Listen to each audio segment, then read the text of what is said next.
Imagine a new kind of investing, a potentially life-changing way to invest that honors biblical principles, the kind of principles that you and I grew up with. Since 1994, Timothy Plan has made biblically responsible investing possible, offering mutual funds and ETFs that are filtered for biblical principles. Don't compromise your values. Invest with Timothy Plan.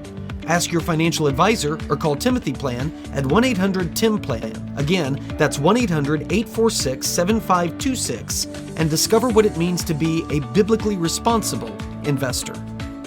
Investing involves risk, including possible loss of principal. Before investing, carefully consider a fund's investment objective, risks, charges, and expenses contained in the prospectus available at timothyplan.com. Read carefully before investing. Mutual funds distributed by Timothy Partners Ltd. and ETFs distributed by Foreside Fund Services LLC. As a paid testimonial, there is no guarantee of future performance and each experience will differ. Hey there, welcome to another MemoPOD. I'm glad that you made time for us. Glad that you are with us, either audibly because you're listening to the podcast or visually because you're watching the stream of it here through YouTube and through the Substack, the email that comes out to all of you. But great to have you with us. Hope that you have all, free subscribers, paid subscribers, that you have checked the new website, peterheck.com. If you go there, there's some of it that still looks the same, but we've rearranged things and kind of redone some things so that it's, one, more user-friendly, and number two, is more pleasing to the eye, particularly for those of you, the vast majority of you now, who look at websites and go online on your phones. So we've kind of transitioned from more of a desktop model to a phone model of website development. And so you can check that out. It's hopefully going to house some neat things that are coming up in the future, which, by the way, I got an email from a couple of you. Yes, the second presidential debate for Republicans was on Wednesday. Yes, we are still, part of the website redo is building a secure location online where we can invite you, our paid subscribers, in for a live chat during the presidential debates. I'm very anxious about this. My intent, obviously, all along has been for the general election, when you've got the Republican versus the Democrat. But I'm hopeful we'll have like a beta version that we can run. For those of you that aren't into computer lingo, that's like it's like a soft opening, like where it's not the grand opening yet, but they're still going to do it to work the kinks out and things like that. Yeah, so I want to do that, hopefully during the Republican primaries, and there'll be more debates coming, a chance for all of that. But I'm excited about it. It's going to be one of the neat things. I think I've told you before that I used to do that with at the time, now it's a college level, now it's Ball State government that I teach at my high school, but it used to be AP government, and I would have my AP government classes. We would all get online into a private chat room that I would have established through the school, and they could sign in, and then we would watch the debates and comment and talk about it. It got the kids watching the debates and talking about it, and that's what I wanted to do. I have since stopped doing that because of the intense polarization that has happened. And just the way everybody operates, it's you don't want kids feeling ostracized and things like that. And there's a tendency for that to happen, or demonized even. It's just the fun has kind of gone out of it. Maybe we'll get back there, but I know it'll work in a community like ours. So if you're a paid subscriber, all of that is coming up. Now, those of you who are free subscribers, I'm certainly glad to have you and certainly want to make the case. One of the reasons that I've been sending more in terms of the memo previews to you is so that you can see what it is that we do and maybe decide this is a community I want to be a part of. These are like-minded believers, and we're learning how to see things through the eyes of faith. That's my objective. It's my goal. Somebody had asked me in the comments section last week, are you just creating content to get paid, or are you trying to motivate godly people? And at first my thought was, well, both, I guess. Because I do believe that it is a calling, not necessarily my calling, but it is a calling, and it is a great privilege to try to encourage believers who are living in a hostile culture, which we certainly are. Encourage believers. It's not a hostile culture for cultural Christians, for compromising Christians. There are a lot of people that wear the name of Jesus who are very comfortable, and their churches are well attended, and they have a great deal of money and all of that stuff. That's not what I'm talking about. I'm talking about faithful allegiance to the authority of God's word. That's going to cost you something. And because we're living in a culture that's hostile to that. And so, I want to encourage those people. I want to us to sharpen iron, sharpening iron. That's one of the things I really, really crave in this community that we're building. But time is money. And so we've offered that paid subscription option for folks that believe in what we're doing and want to be a part of what we're doing, and to also share comments. Like last week, I think I shared, it was in a column for Not the Bee, that one of our paid subscribers kind of pushed back against something I had said in the 9/11, and talking about 9/11 and whether the terrorists won and all of that. It was really good. It was eye-opening for me, and it was good for me to think about. None of us has a singular corner on truth, and so that's what we're supposed to do as Christians. I've got my own passions and desires, not relative to 9/11, but I've got my own passions and desires, and they'll sometimes cloud my judgment and my thinking and my vision, and I need fellow believers to kind of set me straight. And so that's the value that I see in all of this, and why I'm thrilled that so many of you who are paid subscribers have joined. Would love to see the rest of you who are free join in as well. But certainly I understand there's a million things to spend money on, and money is tight. And if it's not something that you see as edifying to your walk, there's better things to do then. And it's totally good. But anyway, so today on the MemoPOD, a couple things that I want to cover. First of all, for everybody, for our free and paid subscribers, I've got something for you. And I may be wrong here. And I'll even say I'm wrong often. But I watched this recent exchange that happened on Comedy Central's The Daily Show. Remember, that's the old show that Jon Stewart used to be on, and then he left, and now they've got a guy, Trevor Noah, who's trying so desperately to hang on to his accent. If you've ever watched him, he's really, really trying. Like, undoubtedly has tutors and people that he practices it with to hold on to it. I'm not calling him fake or a phony. I'm just saying, when you live among Americans for an extended period of time, you will develop that style of talking. There was a minister in my area who was from Great Britain. He was from Britain, and he had the British accent. But he told me that he took classes to keep the British accent because he wanted to keep the British accent. He was proud of it. It was unique. And I think that's what Trevor Noah's doing. I can't prove it, but I think it's got to be what he's doing if you listen to him. But I saw this clip that I'm going to play for you here in just a second. And I have become convinced that there is a growing number of entertainers and stars and commentators from the left, from the far left, who are realizing that they've gone too far. I'm going to play this for you, and I want you to tell me that you don't see written all over Trevor Noah's face, and in the sound of his voice that you don't hear, we're really up a creek now. We've really gone too far now, and I don't know how to make our way back. I'm truly convinced that's where we are. I'll play this for you in just a minute. For those of you who are paid subscribers, I'm going to dig into something that I played this audio and video for you of Barack Obama speaking to young people. And I don't know how to say this delicately, but it's just tragic what he's saying. It's like the worst advice young people could ever be given is what Barack Obama said. And I know people are going to say, oh, you're just an Obama hater. No, I always had issues with Barack Obama. And I thought that a lot of people fell for a lot of nonsense, but it's not a personal thing. It's really not. I just think that this is terrible, awful, horrific advice. I'll get into that in the second half. But let me start here. This is the video. This is the exchange. You have Trevor Noah, who's sitting here, the host of The Daily Show, and he has on, and I don't have the name, but a transgender activist, okay? Transgender activist, a male who's pretending to be a female, all right? sitting there and they're having this discussion. And part of this, as you watch it, is to sit there and say, how are we to this point? 10 years ago, we would have laughed at the notion that we would be at this point, and yet here we are. But as you watch this, I want you to try to get beyond that.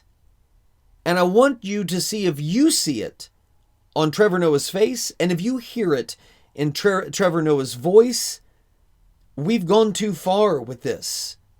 We're now in league with the crazies, and that isn't good. Take a look. This issue, people like to say that it's a complicated issue, and I don't actually think it is. I think it's very simple. It all boils down to, do you actually think that trans women and intersex women are real women and are really female or not? And if you do, it's very simple. Just stop policing who counts as a real woman, because this has had history of racism built into it over the years. It's not an accident that the intersex athletes who get singled out are women of color from the global south, because who gets singled out for scrutiny is based on white women's conceptions of femininity. And that's being weaponized against trans people too. So it's a fear of protecting the fragile, weak, cis white woman from the rest of us. So there are many elements to what you said, which I appreciate. So let's try to break them down.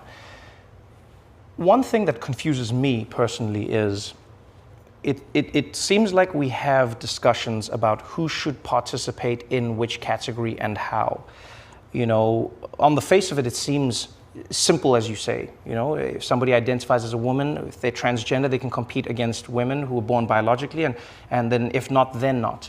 But then there are many who would argue, who are not transphobes. There are many who are born biologically women who will say, but you have an unnatural advantage over me, and that makes the sport unfair. How do you respond to that? Yeah, there's lots of ways you can respond to that. So the first is the very language of, you were born and I'm not biological somehow, like I don't think I'm a cyborg.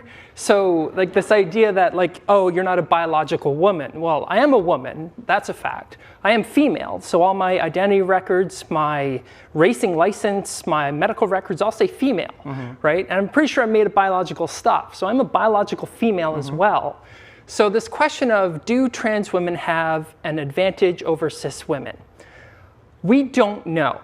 In fact, there's basically no published research on this question. However, there's good reason to think that there isn't, but I think it's irrelevant because we allow all kinds of competitive advantages within women's sport. So one example I'd love to talk about is the 2016 Rio Olympic women's high jump final. First place was over 6'3", 10th place was 5'5". So a 10.5-inch height difference between first and 10th at the Olympics in high jump. Right. And we call that fair. Okay. So the range of body types within the female category is way, way bigger than anything that could be attributed to trans women. So if there's an advantage, and I'm not saying that there is, for trans women in women's sport, it's not an unfair advantage. But also, we've been trying to compete at the highest level for decades. We've been allowed to compete for decades. And no one has won an elite world championship. No one has won an Olympic gold medal. This Tokyo Olympics was the first time trans women even qualified for the Olympics. So this idea that trans women are suddenly going to take over women's sport is an irrational fear of trans women, which is the dictionary definition of transphobia. So it's interesting that you say that, you know, because it's interesting that you say that because I think if I were to push back, or you know, not even playing devil's advocates, there are a few things that could be argued. Number one, you could argue that although the trans woman who competed in the Olympics didn't dominate, she did beat a field of women who might have qualified for that position, right? Secondly, when you talk about the height differences, I agree with this completely, but there are many who would argue that we exist in a state where a lot of the surgeries are new, a lot of the technology, just the technology is new. Transgenderism is not new. We know it throughout time, we've seen it throughout history. But there are many who would say, how do we ensure that we are creating some sort of standard? And the reason we talk about this is It's the reason they have to regulate performance-enhancing drugs. For instance, what is fair? What can you drink? What can you not drink? What can you consume? What can you not consume? Some would say, if you are born that way, that's how sport has determined who goes where. And then some would say, no, regardless of who you are, you should be able to compete. My question then comes in from a really, honestly, a different place. I look at somebody like Oscar Pistorius from South Africa, right? He was the double amputee. Yep. And Oscar Pistorius actually went, well, I want to compete in the able-bodied race, right? And people were like, well, do you have an advantage? Do you not, et cetera, because of the prosthetics. But then could there not be an argument, if there is no advantage in that then trans women should be able to compete, but in the men's races then, because they'd still be able to compete in the sport? But they're women, and they're female. So, like I said, this boils down to, are trans women really women? Are they really female? Because if you think yes, then we belong competing with other women. Did you see it? You see what I'm talking about? Now, listen, I don't mean to suggest, because I certainly don't believe, that I think people like Trevor Noah are about ready to reverse course, that they're going to convert to Christianity and have the Christian view. I don't think they're going to admit error. No, I don't think that's going to happen, because there's way too much pride on the line, and I'm not sure they would even know how to reverse course at this point, even if they wanted to. I don't know how they would. I mean, the most extreme thing they could do is say, we were totally wrong, the Christians were totally right, and I'm going to join them. But even doing that, I think they know that's not going to change what they've done.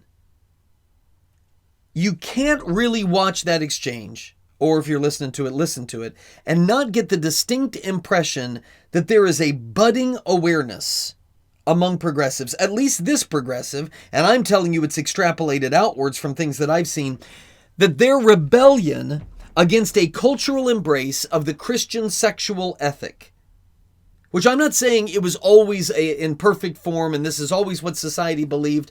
I'm not saying that.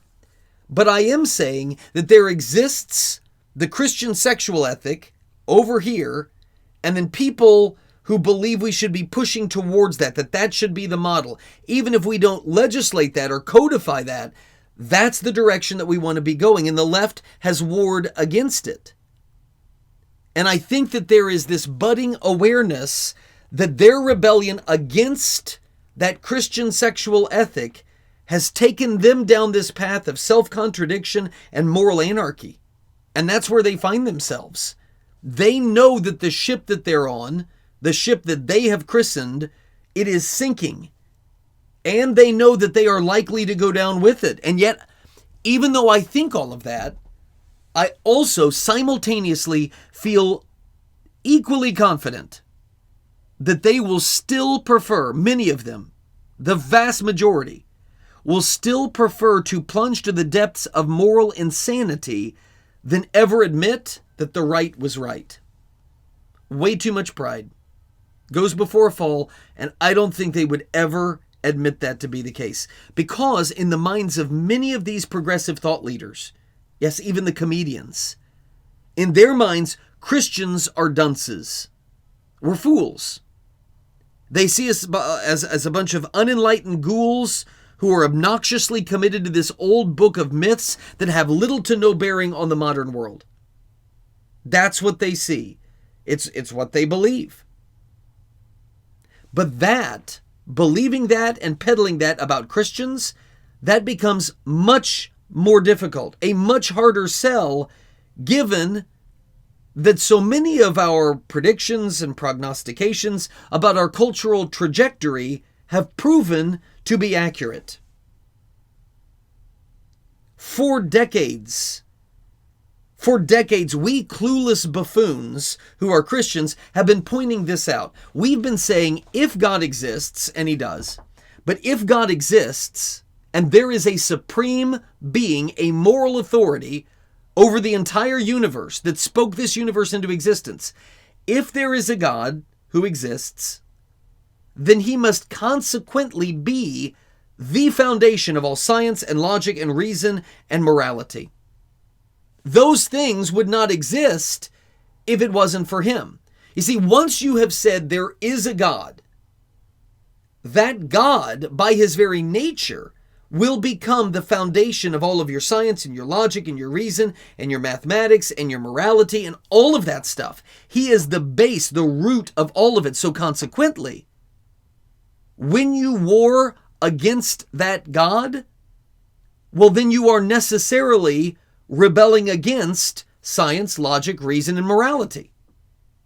That's what's going to happen. And so many of us who are Christians have been saying that. It's one thing to say you don't want to worship God. I got it. It's one thing to say that you want to be the God of your own little universe. I understand what you're saying. Okay?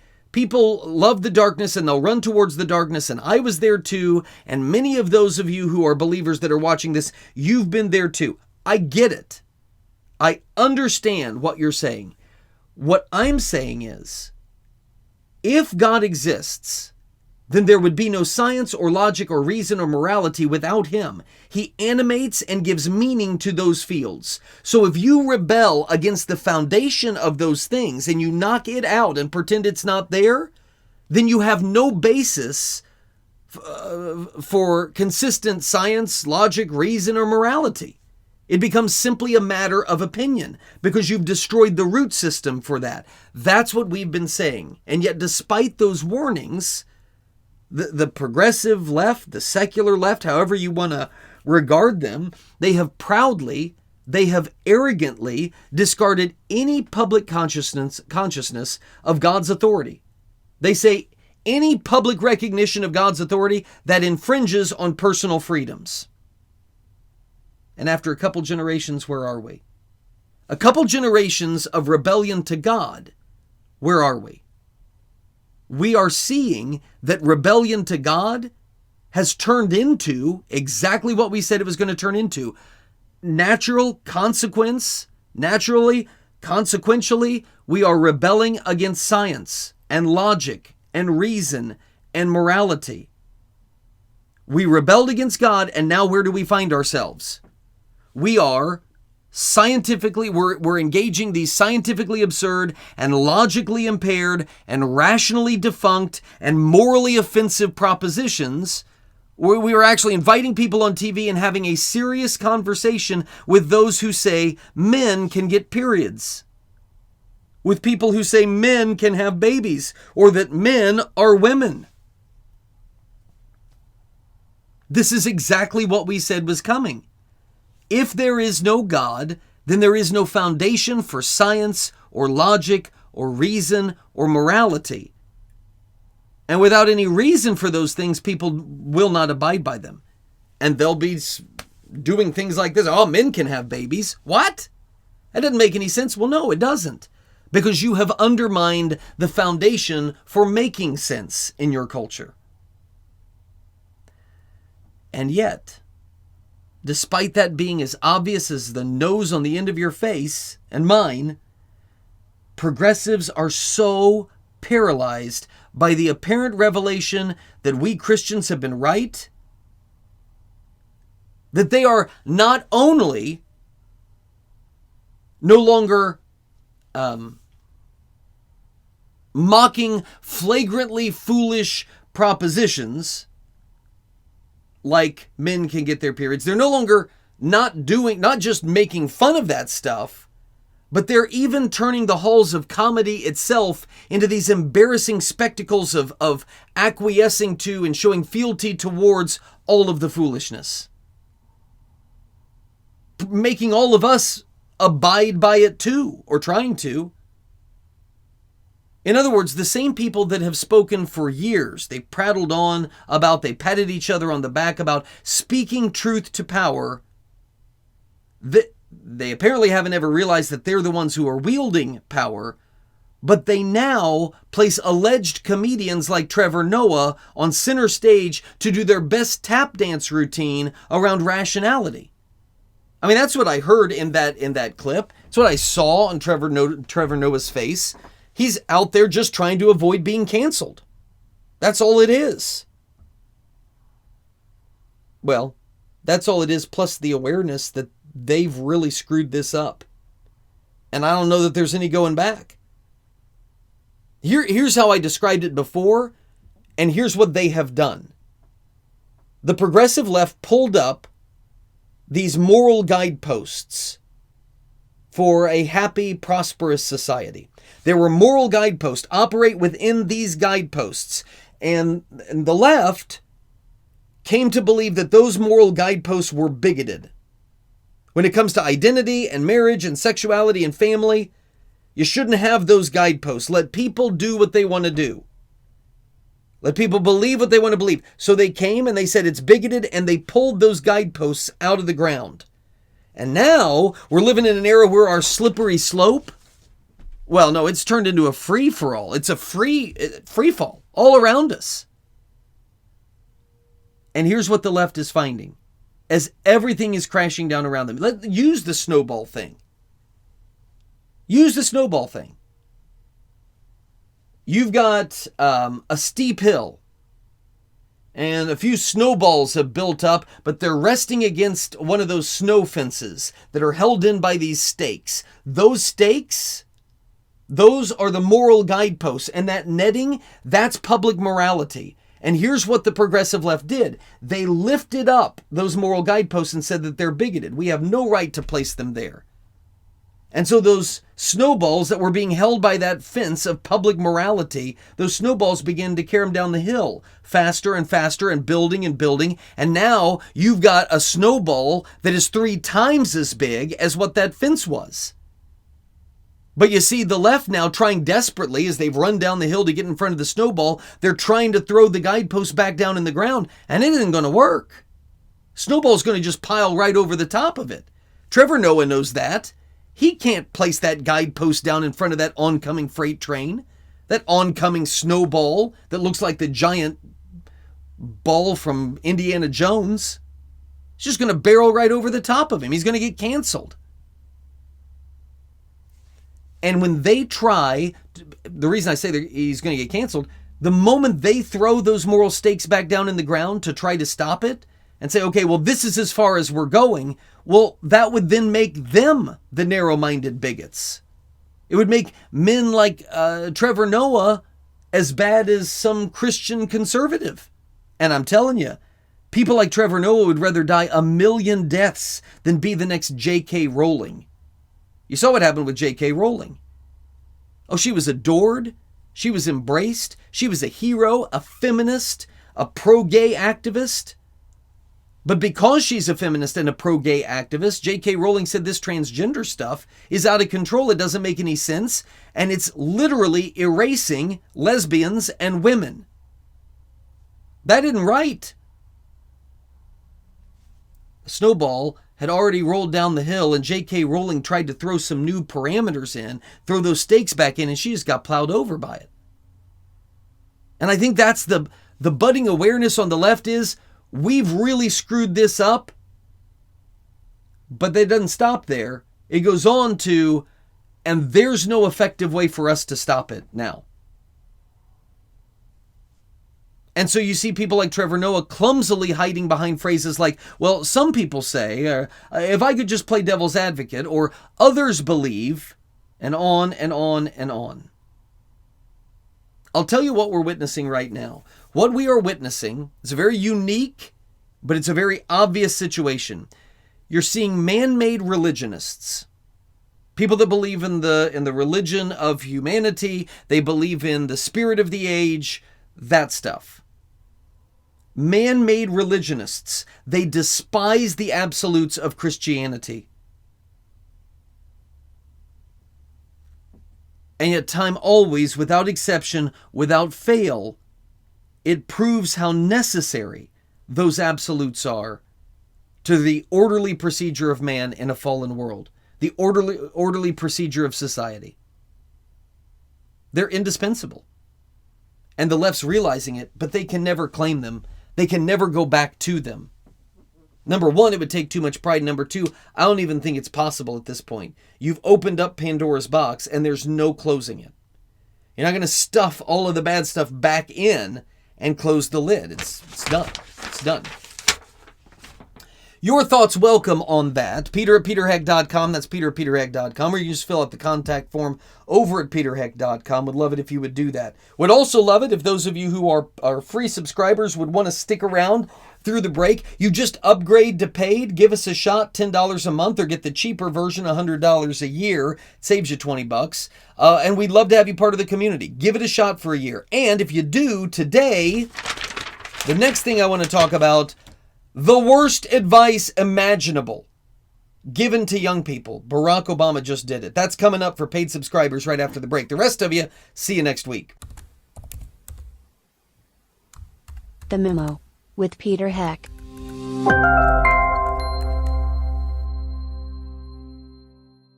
Please patronize and thank all the sponsors of the Heck podcast, including McGonigal's Buick GMC, Terrell's Auto Service, Norris Insurance, Stevens Machine, Creative Financial Center, Indiana Right to Life, Tri-Green Tractor, the Indiana Family Institute, Hartman Family Farms, Liberty Financial Group, the Wyman Group, and J. Watson Creations. Well, hello, welcome back to the MemoPOD. Make sure you're checking out our friends here at Creative Financial Design.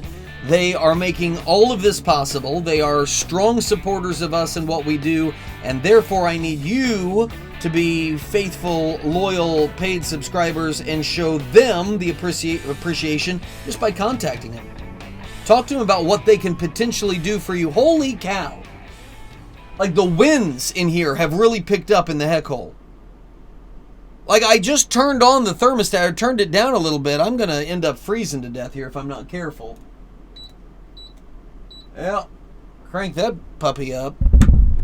Oh, sorry. Anyway, so check out our friends over at Creative Financial Design, CFD. Talk to one of their advisors what they can do for you as far as long-term planning and investing, or maybe it's short-term. Maybe you got a vacation or something you're wanting to save for. Whatever it may be, they're great financial advisors, and they're biblically based. They've got advisors all over the country, and what they specialize in is what I use them for, which is values-based investing. I would like to have a retirement account, but I'd also like that retirement account to not be built on the back of companies that are warring against my values. And that's what Creative Financial Design has helped me with, and I know they will help you with as well. Okay, I can't do it. I cannot, had to turn it off. I just got to turn that off. Can't do it. I don't know what happened. It just got crazy with the cheese whiz and started blowing out the polar winds, and I'm not going to do it. All right. Let me talk to you for just a second about a guy who it was always to me, and I know that this was back in the days that I would say that I struggled with political idolatry. So I need to walk gingerly here. I need to walk cautiously, be careful in all this. But it was always one of the most frustrating aspects of Barack Obama's rise to power. If you remember, and you have to be at least my age, I'm sure, to remember this, maybe a little younger than me. Barack Obama catapulted to fame in 2004. He was a state senator, and he was running to be a U.S. senator, and he was picked by John Kerry, who was the Democrat Party's nominee in 2004 for president. He was picked by John Kerry to give and deliver the keynote speech at the Democrat National Convention in 2004. And he goes out there and he gives this humdinger of a speech. And I remember watching it thinking, this guy's got something. But the rhetoric that he used there, it was, if you knew anything about Barack Obama at the time, who was just a state senator, and I didn't know anything about Barack Obama at the time, but I quickly looked up things on Barack Obama at the time. Is this for real? Is this guy for real? And that rhetoric that he gave, a speech that easily could have been given at the Republican National Convention, there was nothing particularly Democrat Party-esque about it, at least not that I recall, not the big high moments of it. It was a startling departure from his previously established reputation as an instigator and an agitator. Remember, that's what Barack Obama was before he got into politics, before he got into elected office. He cut his teeth in the dirty arena of corrupt Chicago politics. He learned the duplicitous art of community organizing, which is really community agitating. You scratch at something until you get a reaction from it. He learned from the most notorious theorists like Saul Alinsky. He was mentored by even criminal people like Bill Ayers. I mean, this isn't your down-home American values, family values guy, Barack Obama. Now, these are criminals and really nutty, wild, satanic even, in the case of Saul Alinsky, godfathers of political thought that Obama embraced. And I remember during that campaign in 2008, we had a McCain-Palin sign that we put in our front yard. And I remember desperately trying to talk to my less politically engaged colleagues and friends. Those who had bitten down hard on the false promises of hope and change. You remember hope and change, right? And I kept asking the question, where's the hope? I mean, I tried not to make the joke of the old Wendy's commercials, where's the beef? But where's the hope? It was at first a campaign, but then it became a presidency that was constructed entirely around three main pillars. And what were the three main pillars? Grievance mongering.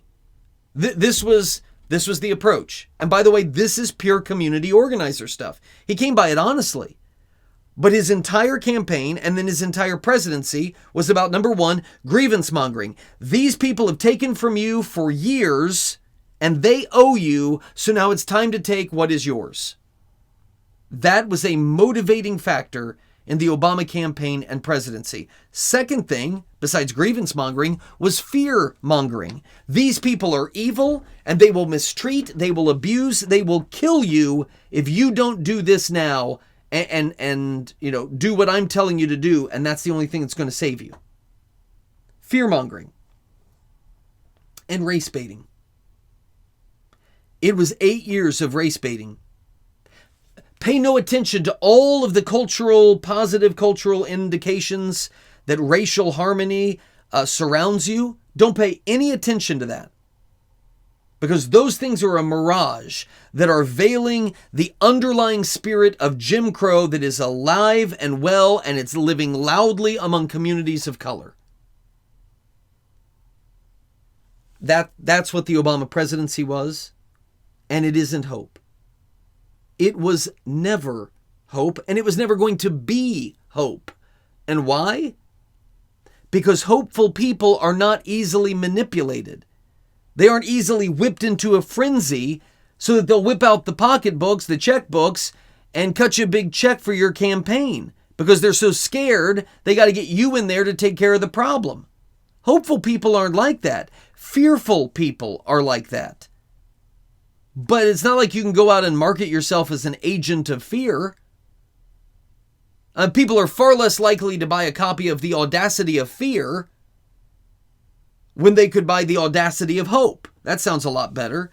And so this public charade persisted with all of the rational protestations of myself and so many others. It all fell on deaf ears. And I get it. I understand the cult of personality is strong. I get that.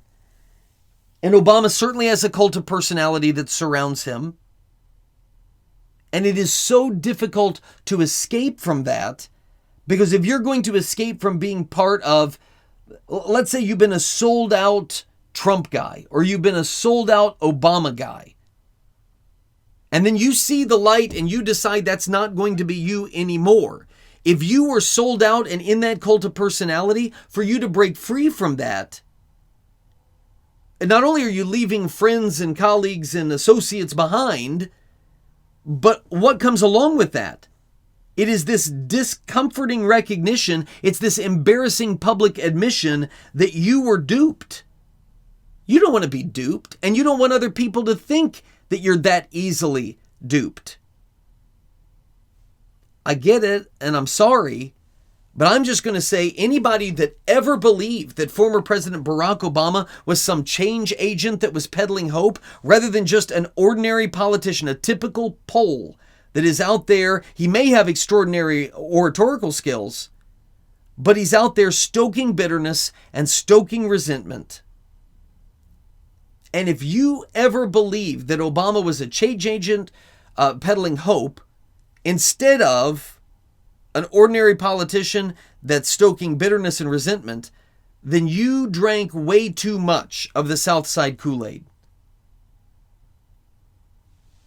What animated Obama and his runs for office and his presidencies, it was always cynicism, it was always anger. And absolutely nothing has changed. Here's the advice that Barack Obama recently gave to a group of young people. So to all the young people out there, as well as those of you who consider yourselves young at heart, I want you to stay angry. I want you to stay frustrated. But channel that anger. Harness that frustration. Keep pushing harder and harder for more and more. Because that's what's required to meet this challenge. Can I just say this is what I despise about politics? No, it really is. Politics is so self-centered, and it's so self-aggrandizing, and it's so self-worshipping. Obama himself does not live like this. Like he's telling the kids to live, he doesn't live like that. Barack Obama isn't angry and frustrated about climate change, and every single person knows that. He's not angry, and he's not frustrated. You do not fly on private jets and relax comfortably in these palatial estates of Martha's Vineyard during the summer and Hawaii during the winter. You don't do that and then just show up for a climate conference or a climate event just long enough for you to collect your speaking check. You don't do that if you truly believe that the Earth is on some collision course with heat combustion. You don't do that. But that's what they're doing. This Obama guy, young people, he's not in the trenches for Mother Earth. And I'll tell you why, because he knows it isn't a crisis. It's not a crisis. Barack Obama doesn't want he doesn't want young people to stay angry so that the climate will stop changing. That's not his motivation. He wants you to stay angry because that will continue financing the grift that he is benefiting from. It's using people, is what it is. So, that's where I come from when I simply say to any young person that is hearing my voice right now, if you are yet to fall into the trap of political hero worship, I am begging you to save yourself. Save yourself. Yes, of course, politics has its place. And those of you that enjoy politics, of course, you can be involved in that and all of that. But life is so much bigger. And there are a million better ways for you to spend your fleeting few years here on planet Earth than being angry about something that honestly, nobody believes that we could change even if we wanted to. No law is going to lower temperatures, and we all know that. The climate changers that point to all of these hurricanes that are happening, as though hurricanes have never happened, but let's just go with it. Let's say there's more hurricanes than normal. Okay, do you have a law that you propose writing that's going to stop that? No, I mean, not unless you're a lunatic. You know that. Everybody knows that. No regulation is going to reduce the number of hurricanes next fall. It's simply not going to happen. That's not how any of this works. And the ones who are telling you that it does work that way, they are far more concerned about their own well-being than they are yours. So I'm begging you, young people who may be watching this or may have this shared with you, do not waste a second of your life, your precious life, on people who want you angry and who want you fearful. There's no hope there. Instead, try finding your hope elsewhere. Placing your hope in the promises of one who isn't bound by term limits or the machinations of temporary earthly power and throne rooms. One who promises you joy despite your circumstances. He offers real hope and real change. It's not a fake political messiah of either tribe. It's not a fake political messiah This one that I'm talking about doesn't ask you to stay angry. He asks you to let him take your anger from you. Doesn't that sound like a better path? He doesn't ask you, hey, channel your frustrations in order to accomplish your work. No, he says, trust me enough to release your frustrations into a sea of my grace. This Messiah that I'm talking about, this non-political Messiah, he doesn't ask you to work tirelessly to achieve and to accomplish the impossible. But rather, he asks you to rest in his finished work that at one point seemed impossible. Yeah, there is hope. There is real hope for those who want it, who desire it, and who are not too proud to accept it. And I'm hoping that that's all of you. You can let me know your thoughts. Peter@peterheck.com. Peter@peterheck.com. Would love to hear from you. Glad you stuck with us through the full MemoPod this week. A lot of exciting things in the works. Nothing imminent yet, but hopefully won't be too long. I'm excited about it. I think you will be too. So stay with us here on the Memo and the MemoPod, and I'll see you again next week. All right? Bye-bye.